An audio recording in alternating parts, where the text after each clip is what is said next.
Hello အားလုံးမင်္ဂလာပါဗိုလ်ကျော်ဝင်းနေပညာ YouTube channel ကနေပြီးတော့ကြိုဆိုလိုက်ပါတယ်ကျွန်တော်ဒီတင်ခင်းစာထစ်မှာမျှဝေပေးမယ်အကြောင်းအရာကတော့ Gmail account တစ်ခုကို2022ခုနှစ်မှာဘယ်လိုမျိုးလုပ်အောင်မလဲဆိုတဲ့အကြောင်းအရာလေးပဲဖြစ်ပါတယ်ဒီတင်ခင်းစာကိုမစတင်ခင်မှာကျွန်တော်ရဲ့ဗိုလ်ကျော်ဝင်းနေပညာ YouTube channel ကို subscribe မလုပ်ရသေးဘူးဆိုရင်ဒီအနည်းအောင် subscribe ခလို့လေးကိုနှိပ်ခဲ့ပေးဖို့တောင်းဆိုပါတယ်ကျွန်တော်တင်တယ်များမိတ်ဆွေများရဲ့ channel ထစ်ကိုမိတ်ဆွေများရဲ့ notification ပဲနေရာထစ်ကို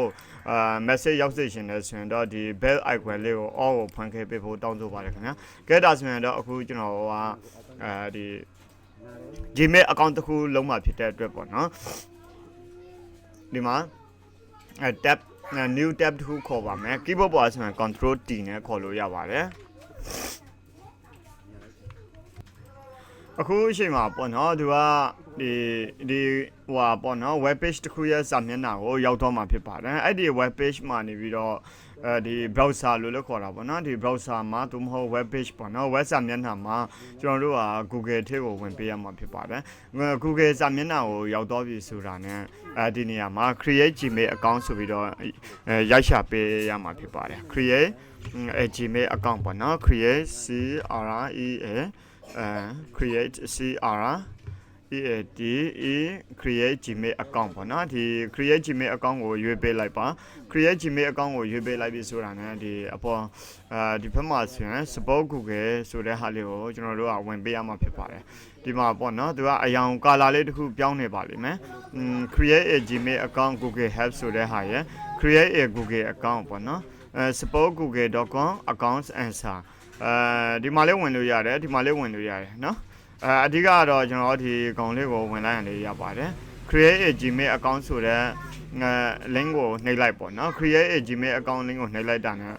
ဒီစာမျက်နှာကိုရောက်တော့မှာဖြစ်ပါတယ်အဲ့စာမျက်နှာရောက်တော့ပြီဆိုတာနဲ့ပေါ့နော်ကျွန်တော်တို့မှာအရင်ရှိထားတဲ့ account ကိုကျွန်တော်တို့စပြီးတော့တွေ့ရမယ်ဒီမှာသူပြောထားတာပေါ့နော် your account Myanmar computer 29@gmail only has 1 second step set up to have verify is you ပေါ့နော်ဒါမျိုးလေးတွေသူကပြောပေးတာပေါ့နော်အဲ့မှာကျွန်တော်တို့ကနေပြီးတော့ဒီဘက်မှာဆိုရင် Google account ကိုရဲ့ Gmail account တစ်ခုရှိနေတာပေါ့နော်ကျွန်တော်တို့ကအသစ်တစ်ခုလုံးမယ်ပေါ့နော် create an account ကိုနှိပ်ပေးရမှာဖြစ်ပါတယ် create an account ကိုနှိပ်လိုက်တာနဲ့နောက်ထပ်ဒီလိုမျိုးဖောင်လေးတစ်ဖောင်ကြာလာမှာပေါ့နော်Google ပေါ့နော် create your Google account ကျွန်တော်တို့က Gmail တစ်ခုသို့မဟုတ် Google Mail တစ်ခုသို့မဟုတ် email တစ်ခုပေါ့နော်ဘာကြောင့်ကျွန်တော်တို့ကလိုအပ်တာလဲပေါ့နော် online မှာအလုပ်လုပ်မယ်ဆိုရင် online မှာဝင်ငွေရှာမယ် online မှာ business ရှာမယ် online မှာတင်တက်မယ်ပေါ့နော်online မှာအလုပ်တွေလုပ်မယ်ဆိုရင်တော့ Gmail account တစ်ခုရှိမှသာလျှင်အဆင်ပြေမှာဖြစ်တဲ့အတွက်ကျွန်တော်တို့ကGmail account ကိုဖွင့်ရခြင်းဖြစ်ပါတယ် Gmail G ဆိုတာကြတော့ Google ပေါ့နော် Google ရဲ့အတူကောက်ကို G လို့ပြောလိုက်တာပေါ့နော် Gmail ပေါ့နော် Google Mail တကယ်တော့သူက Google Mail ကိုခေါ်တာဖြစ်ပါတယ်Google account Gmail account email account အကုန်လုံးကအတူတူပဲဖြစ်ပါတယ် email ဆိုတာကြတော့လေ e ဆိုတာကြတော့ electronic ပေါ့နော် electronic mail ပေါ့နော်Google Mail ဆိုတာလည်း Gmail ပေါ့နော် Gmail ဆိုတာလည်းGoogle Mail ပဲဖြစ်ပါတယ်ဒါအကုန်လုံးကအတူတူဖြစ်ပါတယ်ဒါဆိုရင် Gmail တစ်ခုရှိပြီဆိုရင်ကျွန်တော်တို့ကအဲ့ဒီ Gmail account ကပတ်စံပေးရတာလားဆိုတော့ Gmail account တစ်ခုလုပ်ဖို့အတွက်ကြတော့ကျွန်တော်တို့က free လုပ်လို့ရပါတယ်Gmail account တစ်ခုရှိပြီဆိုရင်ကျွန်တော်တို့က Facebook ကို free လုပ်လို့ရပါတယ်နောက်ပြီးတော့အခုလိုမျိုးပေါ့နော် YouTube channel တွေဖွင့်ပြီးတော့ဝင်ငွေရှာလို့ရပါတယ်ပတ်စံရှာလို့ရပါတယ် YouTube မှာဗီဒီယိုတွေတင်မယ်ဗီဒီယိုတွေတင်ပြီးတော့သူကကိုရဲ့ဗီဒီယိုက YouTube ကကိုရဲ့ channel က YouTube ကသတ်မှတ်ထားတဲ့ sanction စံနှုန်းကိုမှီပြီးဆိုရင်သူကကြော်ညာလေးတွေထည့်ပေးပါတယ်ကိုရဲ့ဗီဒီယိုထည့်မှာပေါ့နော်ကိုတင်လိုက်တဲ့ဗီဒီယိုထည့်မှာအဲ့ဒီဗီဒီယိုကကြော်ညာကတဆင့်ကျွန်တော်တို့ကပတ်စံဝင်တာဖြစ်ပါတယ်ဒါဆိုရင်ကျွန်တော်တို့တွေYouTube account တစ်ခုဖွင့်ဖို့အတွက်ကိုလည်းသူက Gmail account တစ်ခုလိုပါတယ်နောက် game တွေပါတယ်ဆောလို့ရှိရင်လည်းကျွန်တော်တို့က Gmail account တစ်ခုလိုပါတယ်တယောက်နဲ့တယောက်ပေါ့နော်တကယ်ချင်းတယောက်ကတခြားနိုင်ငံမှာရှိတယ်ကိုကတော့မြန်မာနိုင်ငံမှာသူနဲ့ဆက်သွယ်လို့ဖို့အတွက်ကိုလည်း Gmail နဲ့အဆက်အသွယ်လုပ်လို့ရပါတယ်နောက်စီးပွားရေးလုပ်ငန်းတွေမှာလည်း Gmail account ကိုအသုံးပြုပြီးတော့တယောက်နဲ့တယောက် company တစ်ခုနဲ့တစ်ခုကိုအလုပ်အပ်ကြတာ Gmail နဲ့ပဲအလုပ်အပ်ကြပါတယ်Facebook တို့နဲ့ပါFacebook နဲ့အလုပ်လုပ်တာနေတာပေါ့နော်များသောအားဖြင့်ကို Gmail account မှာအလုပ်အပ်ကြရတယ်ပေါ့နော် Gmail နဲ့ပဲများသောအားဖြင့်အလုပ်လုပ်ကြတာများပါတယ်Facebook ကြတော့သူက Facebook ရဲ့ Messenger ကြတော့သူက Pleasure အတွက်ပေါ့နော် entertain အတွက်လူတွေကိုတယောက်နဲ့တယောက်ဒါအပျော်သဘောမျိုးပဲတကယ်အလုပ်လုပ်မယ်ဆိုရင်တော့ Gmail နဲ့အလုပ်လုပ်ပေးရမှာဖြစ်ပါတယ်ဒါဆိုရင်ကျွန်တော်တို့က Gmail account တစ်ခုလုပ်ဖို့အတွက်ကိုကျွန်တော်တို့ကတရက်မှာ Gmail အမျိုး Gmail တွေအများကြီးလုပ်လို့ရလားဆိုတော့လူတယောက်မှာရော Gmail account တွေအများကြီးလုပ်လို့ရလားဆိုရင်လုပ်လို့ရပါတယ်အခု100အခု50အဲ့လောက်ထိလုပ်လို့ရတယ်ပေါ့နော်အများကြီးလုပ်လို့ရပါတယ် Gmail account တွေအများကြီးလုပ်ပြီးတော့ကျွန်တော်တို့ဒီ YouTube account တွေ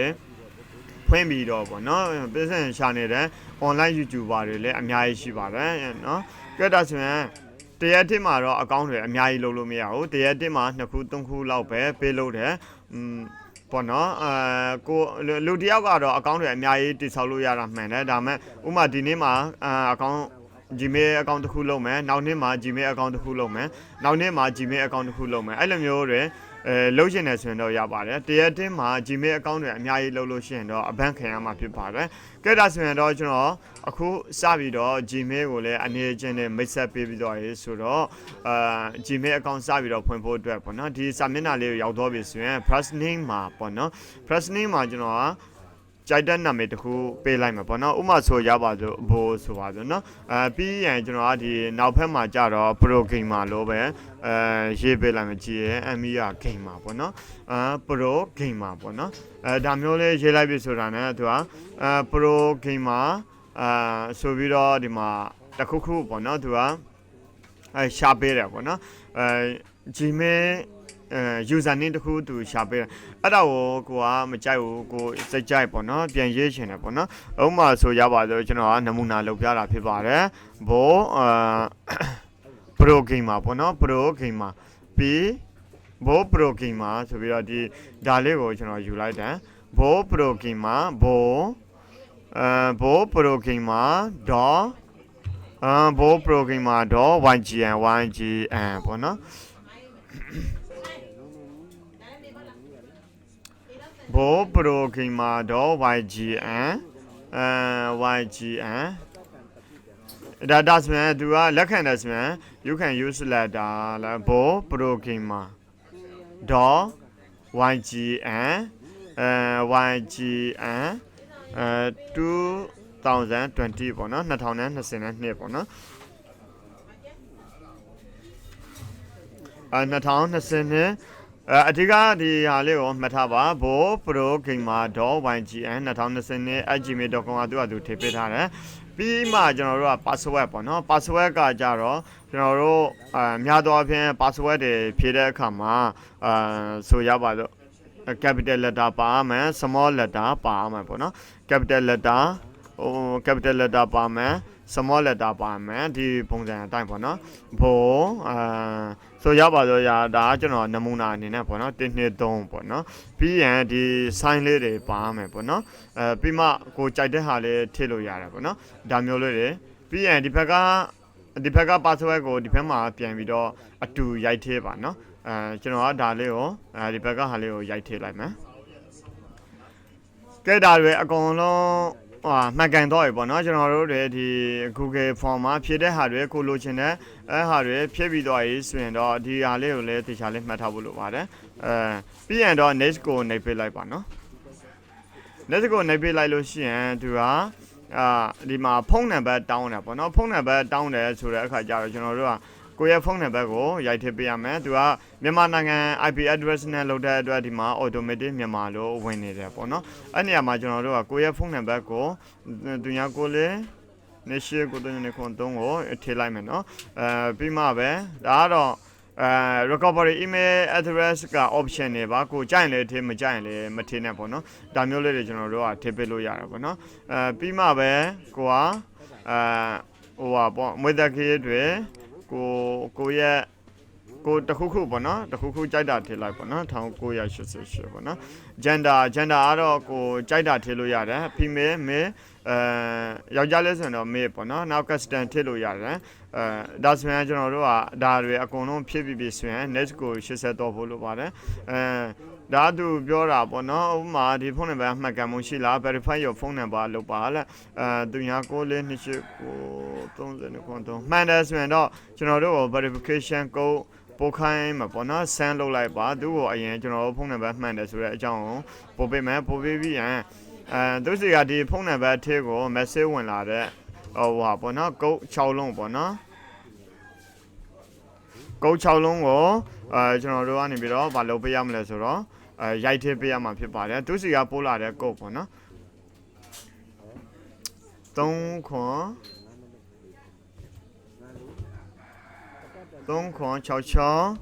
66နှစ်ခွန်ပေါ့နော်ဒါမျိုးလေးပေါ့နော်3ခွန်66နှစ်ခွန်သူရဲ့ကုန်းနံပါတ်ကိုကျွန်တော်တို့ကပြန်ပြီးတော့ထည့်မယ်ထည့်ပြီးရင် verify လုပ်မယ်ပေါ့နော် verify လုပ်ပြီးတော့ကျွန်တော်တို့ကဒါတွေ okay ပြီးမှန်ပြီးဆိုရင်တော့ကျွန်တော်ဒီဘက်မှာတခါ password ကိုပြန်ကြည့်လို့ရပါသေးတယ်ဒီနေရာလေးမှာပေါ့နော်ကဲဒါဆိုရင်တော့ကျွန်တော်တို့တွေဒါလေးပြီးသွားပြီဆိုရင် yes I am ကိုနှိပ်ပေးလိုက်ပါyes I am ပေါ့နော် yes I am ကိုနှိပ်ပေးလိုက်ရင်ဒါကြတော့ Google ကသူရဲ့စကန်သတ်မှတ်ချက်တွေဖြစ်ပါတယ်ဒါလေးတွေကိုကိုကဖတ်ကြည့်ပြီးမှ agree လုပ်ပါမယ်သဘောတူတယ်ဆိုတဲ့အကြောင်းပေါ့နော်လက်မှတ်ရေးထိုးရမှာဖြစ်ပါတယ် Google နဲ့ပေါ့နော်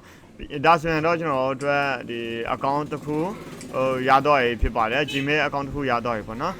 ဒီသင်ခန်းစာအထက်မှာတော့ကျွန်တော်တို့ကနေပြီးတော့Gmail account တစ်ခုဘယ်လိုတည်ဆောက်မလဲဆိုတဲ့အကြောင်းအရာလေးကိုကျွန်တော်ဒီဗီဒီယိုသင်ခန်းစာဖိုင်လေးအထက်မှာရှင်းပြပေးတော့တာဖြစ်ပါတယ်ဒီသင်ခန်းစာကိုကြိုက်နှစ်သက်မယ်လို့လည်းယုံကြည်ပါတယ်ဒီကျွန်တော်ရဲ့ဘူဂျုံဝင်းနည်းပညာ YouTube channel ကတင်ပေးနေတဲ့သင်ခန်းစာလေးတွေဟာအကျိုးတစ်စုံတစ်ခုရှိတဲ့ဆိုရင်တခြားတငယ်ချင်းတွေကိုလည်းမျှဝေပေးဖို့တောင်းဆိုပါတယ်ခင်ဗျာအကယ်၍ကျွန်တော်ရဲ့ YouTube channel ကို subscribe မလုပ်ရသေးဘူးဆိုရင် subscribe လုပ်ပေးပြီးတော့အားပေးနိုင်ပါတယ်နောက်ထပ်ဗီဒီယိုသင်ခန်းစာဖိုင်လေးတွေမှာကျွန်တော်တို့ကနေပြီးတော့ဆက်လက်တွေ့ဆုံပါမယ်အားလုံးပဲကျေးဇူးတင်ပါတယ်ခင်ဗျာ